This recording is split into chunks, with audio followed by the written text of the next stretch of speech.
Sir నమస్తే, మీ పేరండి? కోడి ప్రభాకర్. ఏం చేస్తారు?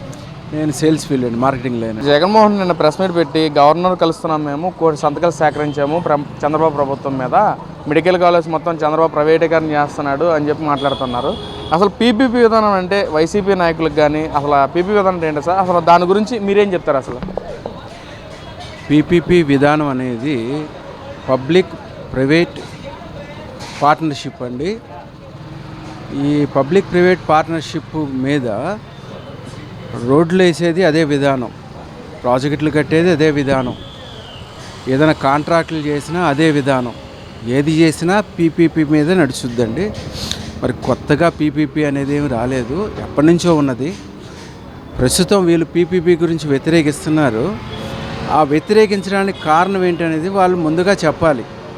వాళ్ళ ప్రభుత్వంలో ఉన్నప్పుడు కేంద్ర ప్రభుత్వము ఒక సమావేశం నిర్వహించినప్పుడు స్వయంగా తిరుపతి ఎంపీ గారు గురుమూర్తి గారు ఆ సమావేశానికి హాజరయ్యి వైసీపీ పార్టీ తరపున ఆయన మాకు ఈ పీపీపీ విధానం అనేది సమ్మతం అని సంతకం పెట్టారు. మరి సంతకం పెట్టినప్పుడు ఆ రోజు సంతకం పెట్టిన మీరు ఈరోజు ఓడిపోయిన తర్వాత మేము వ్యతిరేకం, ప్రజలకి కీడు జరుగుతుందని మీరు ఎలా చెప్పగలరు? ఆ రోజు ముందర మీరు ఎందుకు సంతకం పెట్టారు? మీకు తెలియక పెట్టారా, అవగాహన లేకుండా పెట్టారా? అది చెప్పాలి.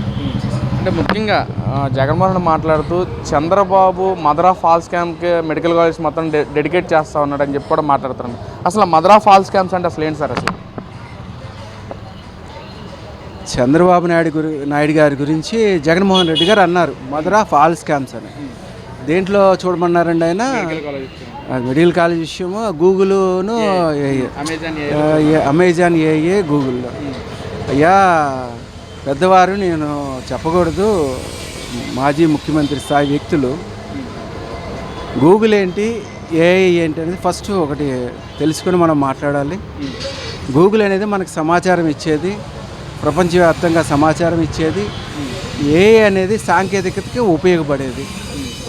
ఒకటండి జగన్మోహన్ రెడ్డి గారు.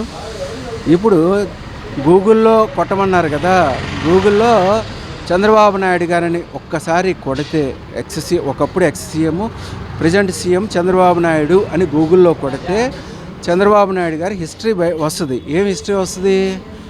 ఒక హైటెక్ సిటీ వస్తుంది, ఆయన చేసిన డెవలప్మెంట్లు వస్తాయి, విదేశాల నుంచి వచ్చిన ప్రతినిధులు పెట్టుబడులు ఇవి వస్తాయి, ఆయనకున్న క్యాలిబర్ వస్తుంది, జనాల్లో ప్రపంచవ్యాప్తంగా జనాల్లో ఆయనకున్న అభిప్రాయం ఎంత గొప్ప అభిప్రాయం ఉంది అది వస్తుంది. ఒకవేళ మీ పేరు కొట్టామనుకోండి జగన్మోహన్ రెడ్డి గారు, అది నేను చెప్పకూడదు, ఈ కేసులు వస్తాయండి.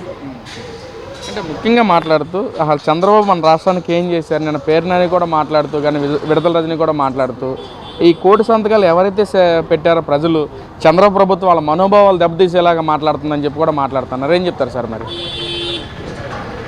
ఈ కోటి సంతకాలు బాగుంది.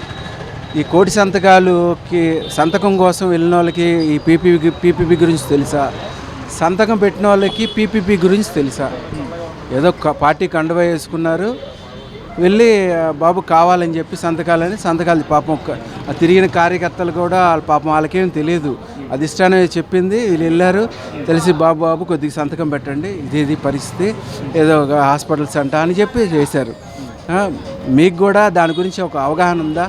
నెక్స్ట్ వచ్చేది ప్రభుత్వం మాదే, మేము కేసులు పెడతాము, లోపలేస్తాం, అసలు అది ఏమైనా అవగాహన నుండి మాట్లాడుతున్నారా? ఇలాంటి విషయంలో మీరు కేసులు కట్టగలరా, అరెస్టులు చేయగలరా, ఏదైనా నోటీసులు ఇవ్వగలరు, అంతవరకే చేయగలరు. కానీ కేసులు పెట్టే అంత ఇది దాని మీద ఏముంది? చట్టపరంగా కేసులు పెట్టడానికి ఏమి లేదు కదండి. కొద్దిగా అవగాహనతో మాట్లాడమని నేను చెప్తున్నాను. అంటే సార్, గతంలో జగన్మోహన్ రెడ్డి కానీ లేదా వాళ్ళ ఎమ్మెల్యేలు కానీ మొత్తం మేము వచ్చాక అధికారంలోకి వచ్చా రప్ప ఒక్కొక్కటి అంతు చూస్తామని చెప్పి మాట్లాడిన మనుషులు, పోలీసు వ్యవస్థను కూడా మీరు ఎక్కడున్న 7 సముద్రాల అవతలను తీసుకొచ్చి మేము నిలబెడతాం, బట్టలోపడి తీసి నిలబెడతాం అని చెప్పి మాట్లాడిన మనుషులు. మరి నిన్న కూడా జగన్మోహన్ రెడ్డి ఏదైతే మెడికల్ కాలేజ్ విషయంలో కూడా అధికారంలోకి వచ్చి 2 నెలల్లోనే మీ అందరూ అంతు చూస్తాను, జైలుకి పంపిస్తామన్న వ్యాఖ్యలు, అసలు వీటన్నిటిని ఎలా చూడొచ్చు అంటారు సార్? అసలు వాస్తవం అండి, ఎందుకంటే వాళ్ళ సహజ లక్షణం రప్ప చేస్తాము, బెదిరిస్తాము అన్నీ వాళ్ళ సహజ లక్షణం. ఎందుకంటే దానికి ముందు ఉదాహరణలు ఉన్నాయి. గత వాళ్ళ ప్రభుత్వంలో డాక్టర్ సుధాకర్ మాస్క్ లేదని, గవర్నమెంట్ హాస్పిటల్ మాస్క్ లేదని చెప్పి ఆయన చంపేదాకా తీసుకొచ్చారు. ఒక ఎమ్మెల్సీ కారు డ్రైవర్ని, ఒక దళిత యువకుని హత్య చేశారు.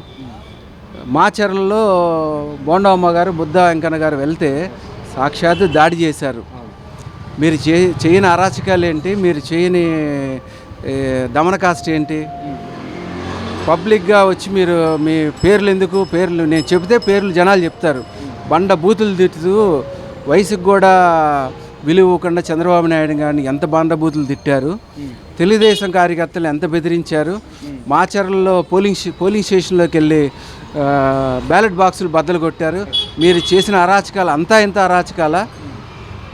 మీరు ఆ అరాచకాలు చేశారు కాబట్టి అదే బుర్రలో మీకు ఉంది కాబట్టి రేపు పొద్దు వచ్చి మేము రప్పా చేస్తామని అంటున్నారు. కానీ జనాలు మీకు అవకాశం ఇవ్వాలి కదా. మిమ్మల్ని చూసి బెదిరిపోయింది ప్రజానీకం.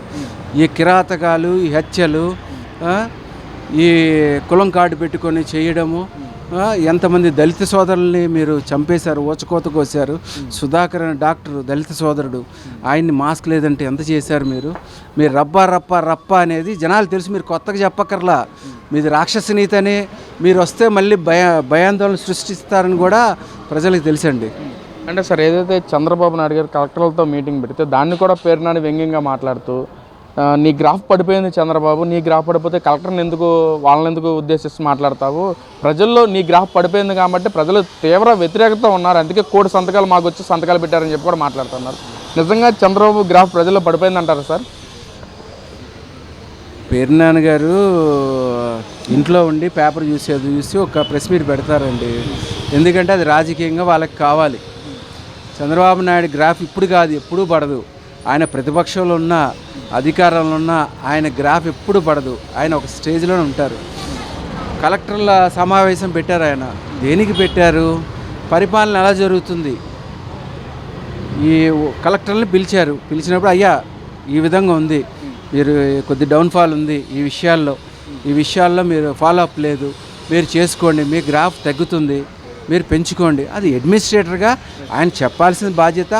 బ్యూరోక్రాట్స్ కూడా తెలుసుకొని ఇక్కడ లోపం ఉంది, మా డైరెక్ట్గా సీఎం గారు అంత వర్క్ చేస్తున్నప్పుడు మేము కూడా చేయాలనే భావన వాళ్ళకి కలుగుద్ది. ఏ అవగాహన లేని పేర్నాని గారు ఏదో మాట్లాడుతుంటారు. అంటే అది కూడా అమరావతి విషయం కూడా మాట్లాడుతూ ఈ రోజున 100 సంవత్సరాలు లేదా 1000 సంవత్సరాలు దాటినా సరే మన రాష్ట్రానికి రాజధాని అవ్వదు. అది ఫెయిల్ అవ్వడానికి కారణం ముఖ్యంగా చంద్రబాబు తీసుకున్న నిర్ణయాలని చెప్పి కూడా మాట్లాడుతున్నారు. సార్ ఏం చెప్తారు? వాస్తవంగా వీళ్ళకి పరిపాలన మీద ఎటువంటి అవగాహన లేదు. ఇదే జగన్మోహన్ రెడ్డి గారు గతంలో 3 రాజధానులు అన్నారు. ఇది అందరికీ తెలిసిందే, ఎవరు మర్చిపోరు. ఇప్పుడు కాదు, బిఫోర్ జగన్ ఆఫ్టర్ జగన్ అనేది రాజకీయాల్లో అది మర్చిపోలేని విషయం. 3 రాజధానులు అన్న ఈ వ్యక్తి 5 సంవత్సరాలు ఏం చేశారు? విశాఖపట్నాన్ని డెవలప్ చేశారా? అమరావతిని డెవలప్ చేశారా? కర్నూలుని డెవలప్ చేశారా? వీళ్ళకి పరిపాలన మీద ఎటువంటి అవగాహన లేదు. ఒక ఆంధ్రుడిగా నేను చెప్తున్నాను, నాకు ఒక రాజధాని కావాలి, మాకు ఒక రాజధాని కావాలి. మేము పరాయి రాష్ట్రం వెళ్ళినప్పుడు మా రాజధాని ఇదని మేము గర్వంగా చెప్పుకోవాలి. కాబట్టి ఇది అమరావతిని ప్రపంచ రాజధానిగా తీసుకొస్తానని చంద్రబాబు నాయుడు గారు చెప్తున్నారు. మేము ఈరోజు బయటికి వెళ్తే గొప్పగా చెప్తున్నాము. మేము చెప్పడం కాదు, అవతల స్టేట్ వాళ్ళు చెప్తున్నారు, చంద్రబాబు నాయుడు గారు బ్రహ్మాండంగా డెవలప్ చేస్తారు, అమరావతిని బ్రహ్మాండంగా తీర్చిదిద్దుతారు, ఆయన పట్టుకుంటే ఆయన ఫ్యూచర్ ప్లానింగ్ వేరుగా ఉంటుంది అని వాళ్ళే చెప్తున్నారు.